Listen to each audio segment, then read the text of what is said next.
Thank you very much. Good afternoon, everyone. After lunch is always difficult, but we'll try to make the conversation very interesting to wake you up. So I think the most interesting part of this conversation is who I have with me, Dr. Dipesh Shah. So he is a doctor, he is a PhD, and a PhD in the very subject that we're going to talk about, which is international financial centers. So I'll introduce Dr. Dipesh Shah. He is an executive director and heads the development and international relations at IFSCA, which is the regulator of the Gift City IFSC zone in Gandhinagar in Gujarat.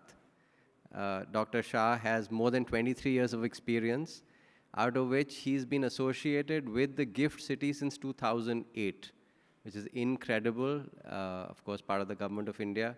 So we will hear more from Dr. Shah on his journey through this conversation, and then also talk about the Gift City, the opportunities for setting up GICs in the Gift City. So that is how we'll structure this conversation. We have a few slides that we will display through the conversation to help drive home some of the points that we will be discussing.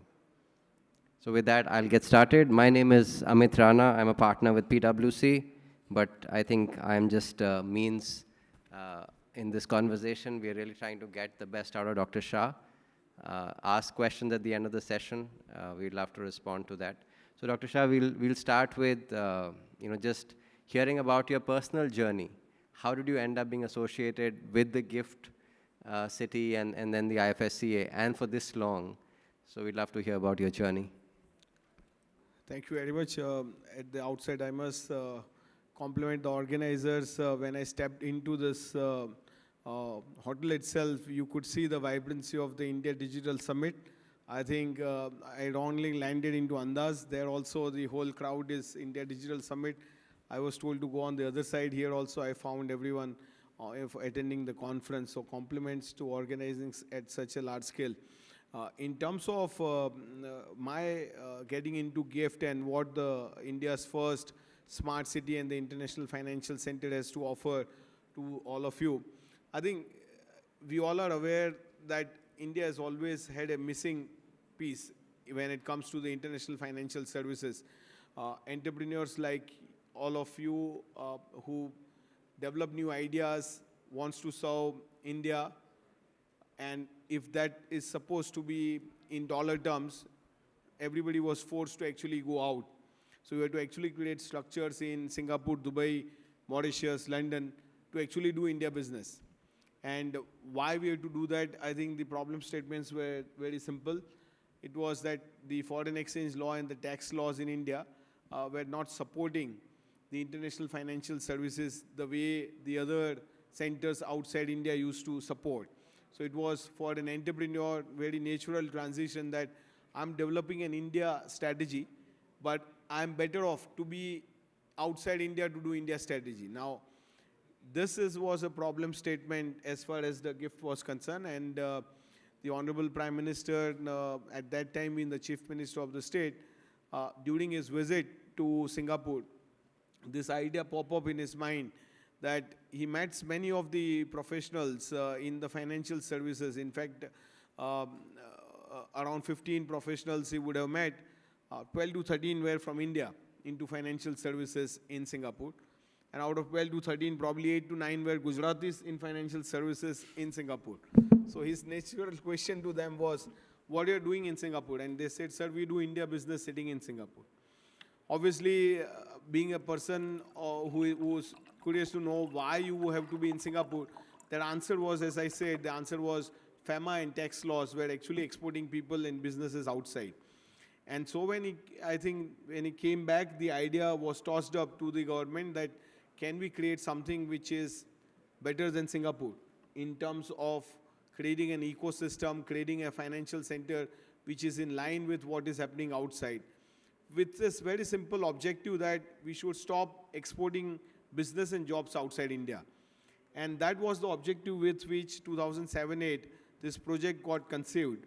And my association just happened as a coincidence. I was just reading a normal newspaper in the morning, and I saw this front page news saying that, the state government wants to develop a global financial hub and is looking to develop this in Gandhinagar. And that's how I got an idea that why not try and probably see whether we can go and contribute towards what the government is trying to do.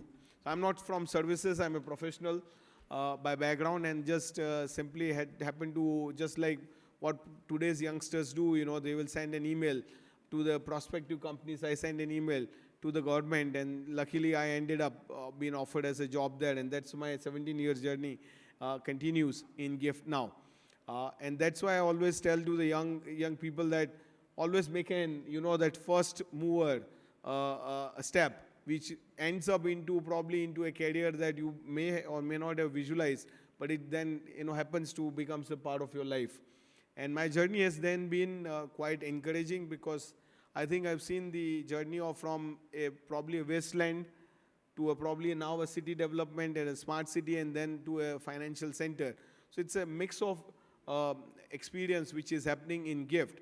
But for the crowd which have not visited GIFT, I must tell you that it is worth visiting and see for yourself as to how India is now delivering a very new and unique infrastructure within the Indian ecosystem. I think we've been known for creating financial centers outside. In fact, if you really ask us in our office, on a very lighter note, we always say that the two cities that India has really built outside of India is Dubai and Singapore.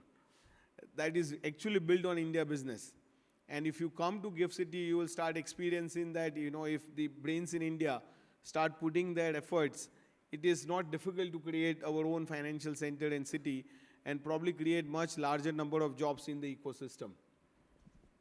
No, wonderful. It's a very interesting journey, Dr. Shah, that you've had.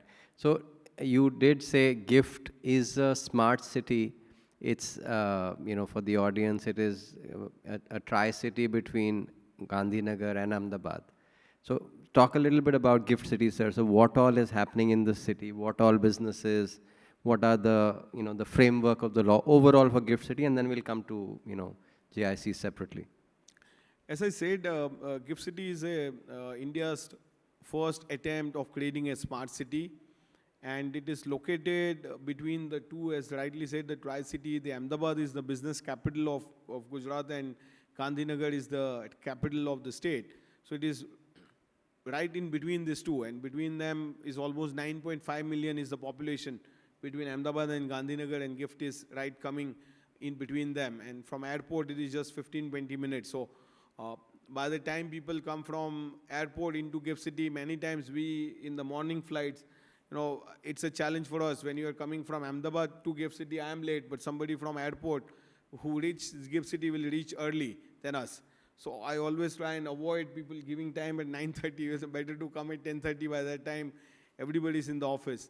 But the city is being created with a very simple concept of a walk to work concept. You are, that's a social facilities that are commercial. So 67% of the entire city development is on a commercial scale. 22% is the residential facilities coming up. And then 11% is the social facilities like school, hospitals, clubs and all as a part of the ecosystem. So it's an actual new city which is getting generated within India. And all of us are aware that post-independence, we have only seen Chandigarh and Gandhinagar as the two cities which came up as a new city development projects in India. Rest of the other cities were pretty much been an extension of what is happening. To some extent, maybe Navi Mumbai is also known as a new city now, but as an extended arm of Mumbai. That way, I think it is worth an attempt to create new cities with a new, probably an infrastructure laid out. What GIFT City now today offers is, when you enter the city, you can actually drink water from tap. This is probably a first city in India where any offices, any residential, you can drink water from tap. Entire infrastructure of GIFT City actually runs underground in the utility tunnel. So it's a first Indian digging-free city, as we call, because I think all of us are used to the work in progress board at every crossroad.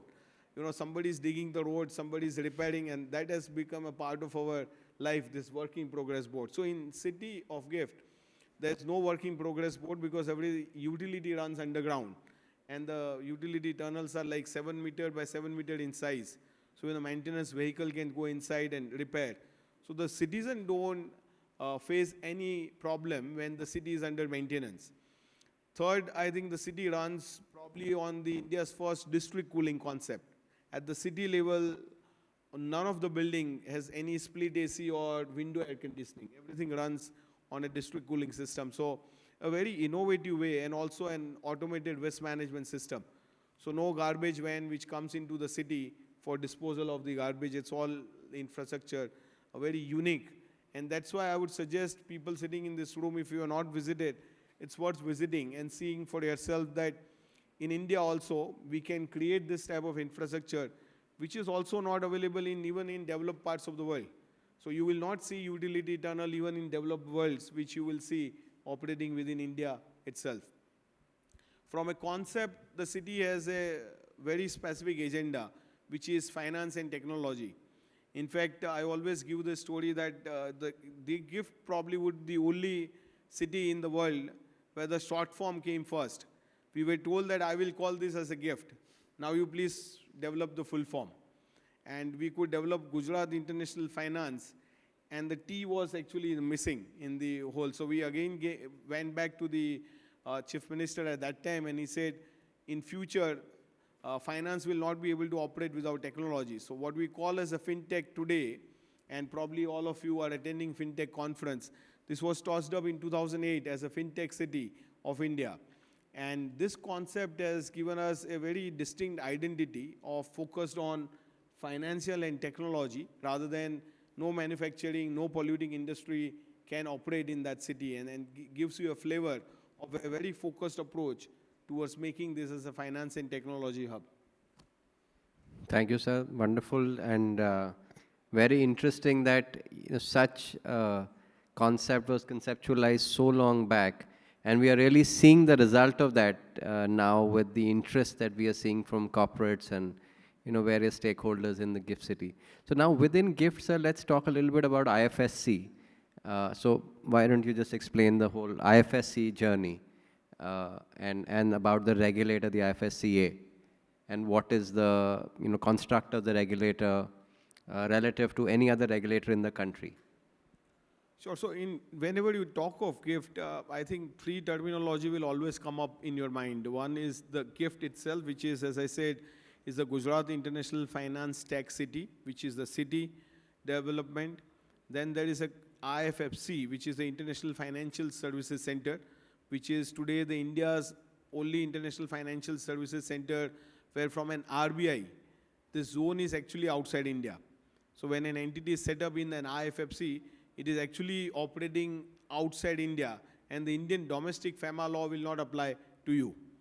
And the third is the IFFCA, which is the International Financial Services Centers Authority, which is a unified regulator of that zone. And now the government has passed through in Parliament in 2019 an act combining the powers of RBI, SEBI, IRDA and PFRDA all in one to this financial center authority, who is actually also located within the GIFT City, and thereby making it as a very seamless for the institutions to get approvals, licenses, operate under the regulatory framework, which is very unique for that zone.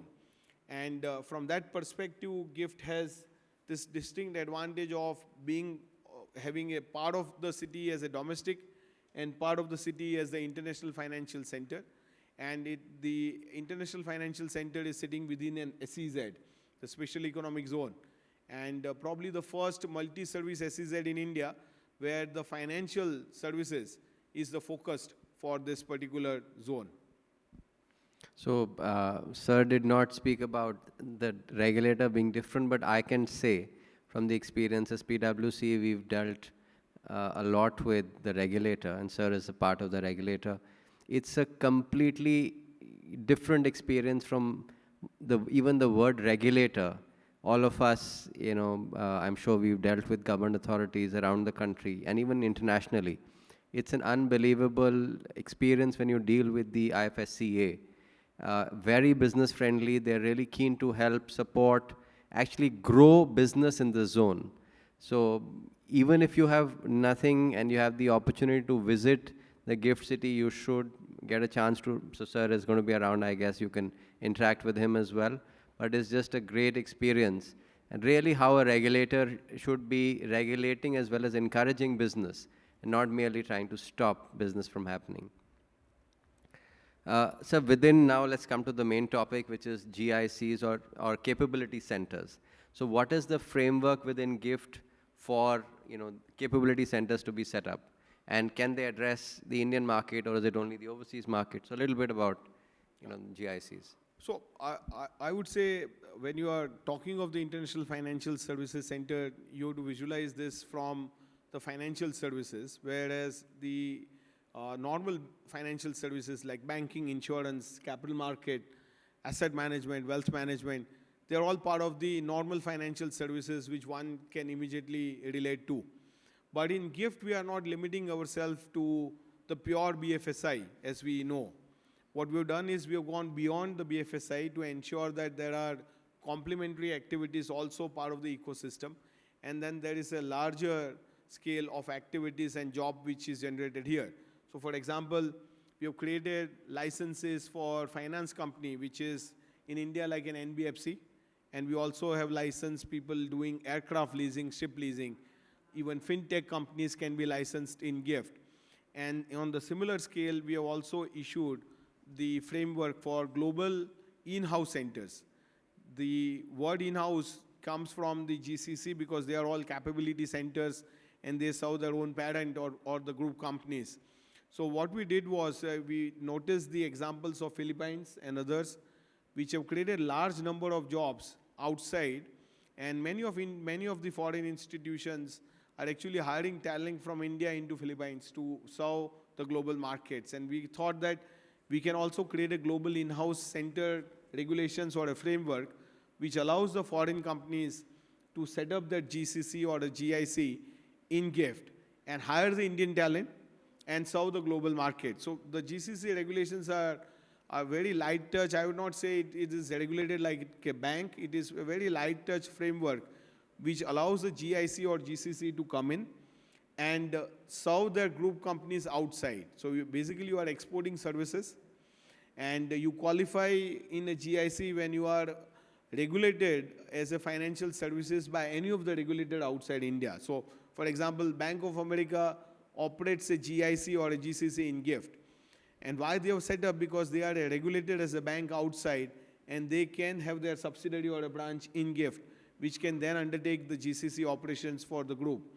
And as I said, the idea is just to give them the touch of the regulations to come inside and undertake this advantage of the ecosystem, create more jobs, and also give them the government provided them the tax incentive. So in GIFT, I think the biggest advantage is that out of 15 years, 10 years, there is no tax on the business profits that you earn. So even a GCC player coming in or a GIC player coming in, there's no tax on the business profit that you earn. And that is making all the difference of, instead of going at 5% regime, which Philippines offers or Mauritius offers 3%, Malaysia, Labuan offers 3%, you can actually operate at a 0% tax. And being an SEZ, there's no GST and no other local taxes when they are operating from the IFFC zone. And sir, so one is the whole financial services GICs, global in-house centers or capability centers, which, as I understand, any company or group which has any regulated entity by any regulator in the world can set up, this GIC in the gift city. But other than that, also can you talk about the TechFin framework and the BATF framework, which can make it a little wider? I'd say it's a very important question because, as I said, people have this in mind that the GIFT International Financial Center is more very hardcore financial services. Like we have 750 plus firms now registered in the International Financial Services Center zone and employing more than 10,000, and overall in GIFT City around 28,000, 30,000 people working in the GIFT City now. From what you said, our idea was that, only having a stock exchange or a bank may not help to create large number of jobs because they are dependent on more corporate banking. They may not do larger retail operations. And in the initial days, the retails were not, freely allowed to be opened, the accounts and all. Now everything has opened up as far as the GIFT City is concerned. But the idea was that while you're doing larger volumes of stock exchange transactions in GIFT, and many of you might be seeing every day in the morning on the screen, the GIFT Nifty, which comes up on the screen every day, is not, earlier it used to be SGX Nifty, which was a Singapore Stock Exchange Nifty. Now every day in the morning when you see on the CNBC, you see GIFT Nifty there. That is actually the Nifty traded in the GIFT City, which was traded in Singapore, now transitioned into GIFT. So our product, which was traded outside, has now been brought into GIFT, and people can freely trade in dollars on those products. So when we realized, what we found was that volumes can be generated in large scale, but we want to generate jobs also.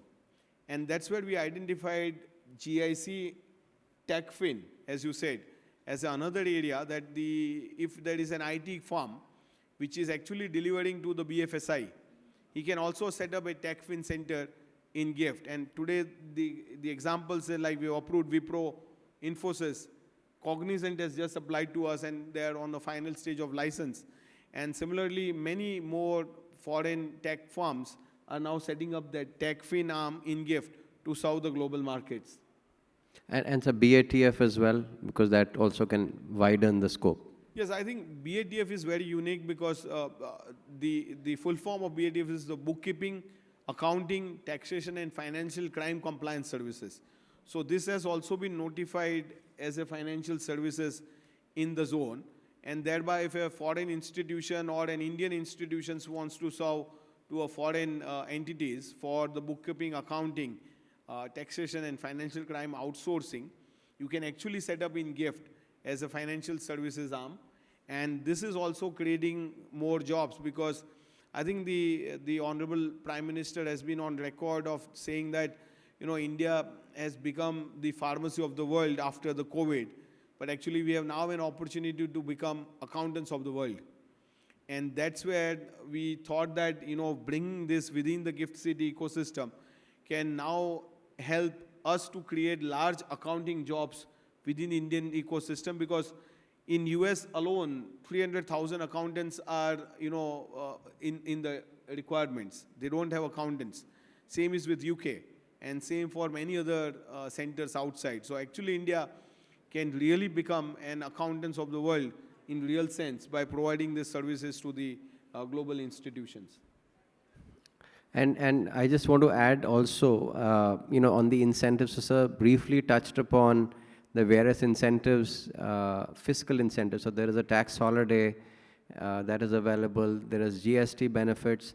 Plus the state government also gives various incentives in Gujarat. So there can be various non-fiscal incentives also which are available. So there is a real push. And the whole thing boils down to the fact that this really was, the current Prime Minister Modi and the then Chief Minister Modi's vision.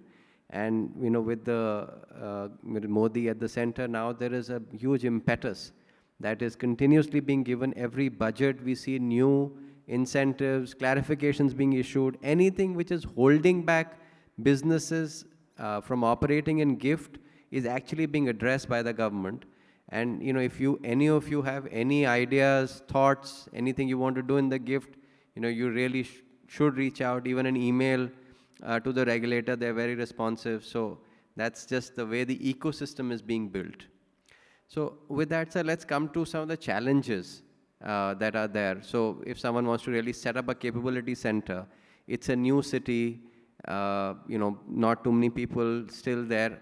What is the situation on talent? And Rohit, maybe you put up the slide as well. I think this always comes up because I think at the outset first we should visualize the International Financial Center as the part of India, because that's very important. Today we all talk freely about going to Singapore and serving India, or going to Dubai to serve India. but we are also missing the point that we have our own, in India, now our own global financial center, where we can transfer or probably create structures and entities to serve global markets. And when we do that, you will always have two sets of challenges. As rightly said, one, the apprehension of shifting from where you are, and two, whether without shifting talent can I generate or get the required manpower within the ecosystem itself. I think the Gujarat government has been working on several fronts, and one of the areas has been the talent availability. And you see on the slides, because when I was coming for this fireside chat, I got in touch with the Gujarat government and I got few slides from them. And what you see on the screen, this was actually also a surprise to me, the type of the capabilities that they have created for GCCs and IT firms to come in, and knowing that the list of the IT firms operating in Gujarat now versus probably 8-10 years back it's tremendous. I've seen the growth of IT ecosystem in Gujarat now. So almost 108 universities, 2,800 plus colleges, and then almost 1.2 million students enroll into technical and higher educations in Gujarat. And this probably ecosystem comes into play for the GCCs when they come in. And many of them at times, if we can go to the next, there are also almost 10 institute of national importance in Gujarat itself. Like you have IIT, IIM, and several others as you see on the list. And so they are all producing talent for the whole of India and for the global. So one who comes to probably in this part of the world will be able to source the talent. As we have seen in the case of Bank of America, for example, they came in with 550 people from TCS who was giving them the services. And they went on their own into the GCC in GIFT. And in just 18 months, they scale up from 550 to 2,200. And I have not seen them complaining about the talent availability in the ecosystem. In fact, they could source the talent from the nearby regions also, like Madhya Pradesh and Maharashtra. A lot of talent has also got into their firm. So probably talent is something which is more seen from an outside as a challenge, but once you come and start operating, you figure out that there is enough available on the plate. And sir, I just want to come to, we were chatting before this conversation on your PhD, which you did in international financial centers. And one very interesting thing sir said is, when they studied data from around the world, the financial centers which are successful, in US, UK, London, for example, or New York, one of the big things was actually universities and colleges. So you want to talk about that and how you are actually addressing that within GIFT as well? I think, see, for us, the International Financial Center is a new concept because we are late in the journey. But as always, we say that, this was always used to be in our earlier scenario in the cricket matches that, India has to win the last match to qualify. If they don't, then they will not qualify for semi-finals or finals. And they always used to win that crucial match to get into that semi-final and probably go ahead and win the finals. Probably International Financial Services Center is also somewhere on the same. We had to do and create a financial center. Otherwise, we were giving jobs and businesses outside. And probably the push came in 2015 to create as a step in the right direction. And what we learned, because the advantage for us was that we were the latest one setting up the International Financial Center, but you could have studied London, which was 100-year-old. You can study US, which is almost 80, 90 years old. And you could study Dubai International Financial Center, which was in 2004. Abu Dhabi Global Markets in 2015. Even Labuan in Malaysia was 1989 when they set up the financial center. So learning of all those centers gave us one very important factor, that the financial centers are successful not because of the financial institutions present there, but because of the presence of the foreign universities in London and US. It has become actually a financial center of global markets. And this was probably an eye-opener for us, that while we were rushing towards the likes of Morgan Stanley and JP Morgan to come, but we thought that the better idea would be to get the global talent or the global institutions who are imparting high quality educations into GIFT. And government gave us in the 2022 budget at the international branch campuses, which are free from all domestic law. So today, I'm very happy to inform to all of you, friends, and probably this might be a news to you, that in GIFT now 2 Australian universities actually operate as their international branch campus. First time in India, and foreign university operating completely on their own, imparting the same degree which they impart in Melbourne and the University of Wollongong in the Wollongong campus near Sydney. They impart the same degree sitting in GIFT at half the cost for the students studying there. So our students, which are paying 35 lakhs rupees to get a Melbourne degree from Deakin, is paying actually 17 lakh to get the same degree in GIFT. And looking on this success, now the University Queen's Belfast, the UK university, they are setting up their university in GIFT. And there are many more under discussions. And probably you will see foreign universities probably coming up in a large number in GIFT, and thereby helping the institutions not only in GIFT but outside of whole of India to get that talent pool within India itself. So like, every family that you talk to, most of the times, out of 10 family you meet, at least 8 to 9 will say, my son or daughter is studying outside. That's a normal scenario. But I think we have to change that by creating more such institutions within the ecosystem and probably get them employed in our own ecosystem in India. It's our own talent which is going out and not coming back. So we are at loss, when it comes to creating those centers outside. And probably this is an answer. I'm not saying that this could be the only solution, but this is a step in the right direction to create that type of an ecosystem in India. So therefore, in summary, the infrastructure is world-class, the incentives are world-class, the regulator is world-class, we are getting the best talent in that place. So it's really something for all of us to think and try and create business models around and locate them in that area and take advantage of what the government is offering.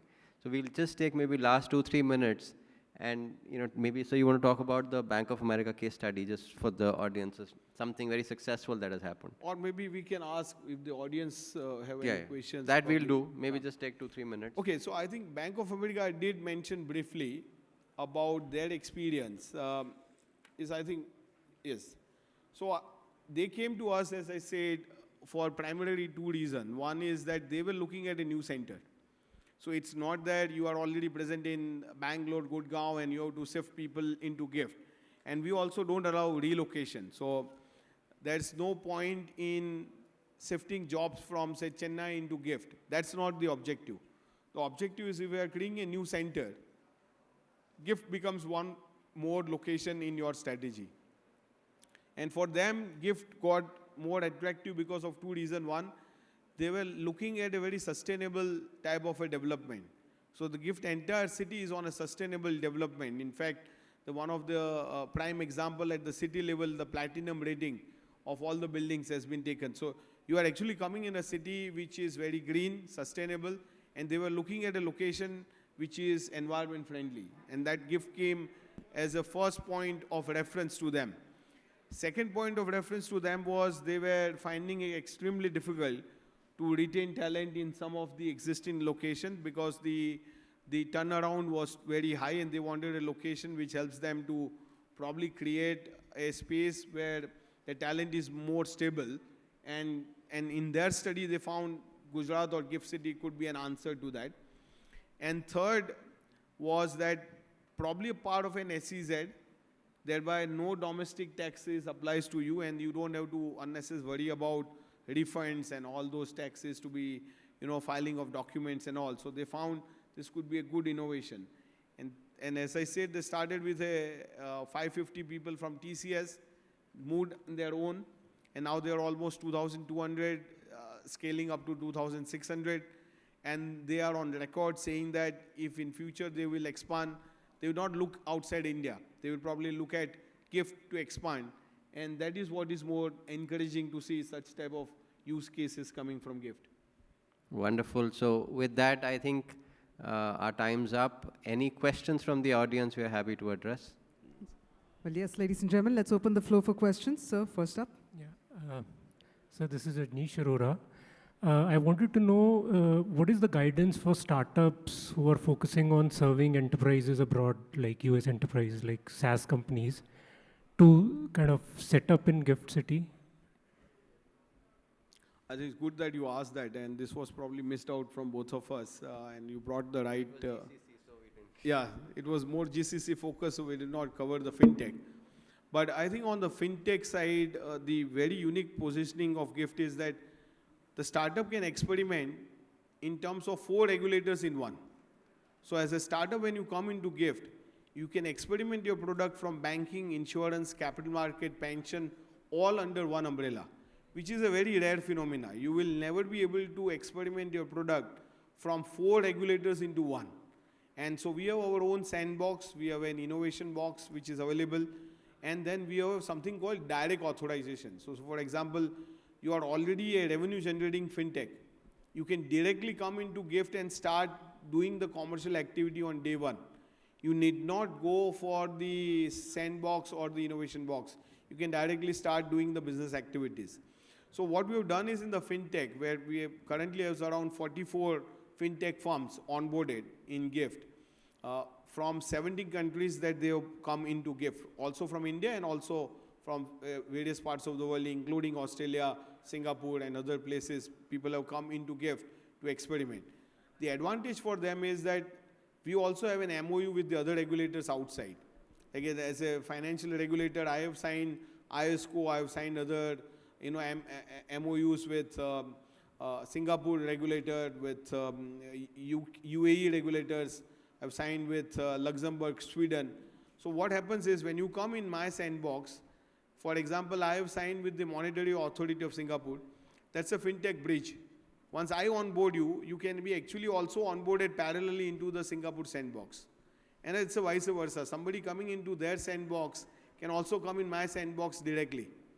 Now, this type of arrangement helps you to rather not going out on your own and probably step into Gift and then expand into those markets through Gift, rather than going into those markets on your own. So those type of arrangements have started playing role for fintech, and we'll be very happy if the fintechs wants to come and explore what is all happening in Gift. We'll be very happy to bring those fintechs into Gift and make them understand the value proposition of Gift. Thank you, sir. Just a small follow-up. Is it only applicable to fintechs, or it could be any startup doing, because you specifically talked about fintech. Yeah. So for us, as I said, we are a fintech or a financial services regulator. So what we did was in the fintech also, little bit, as I said, we have tried to expand. So even the space tech, even the agri-tech, and several other areas are part of our fintech framework. So we have expanded. Obviously, we are not like, if, for example, a manufacturing fintech or a pharma fintech, they may not be able to come within the Gift, but most of the technology fintechs would be able to come inside. Thank you, sir.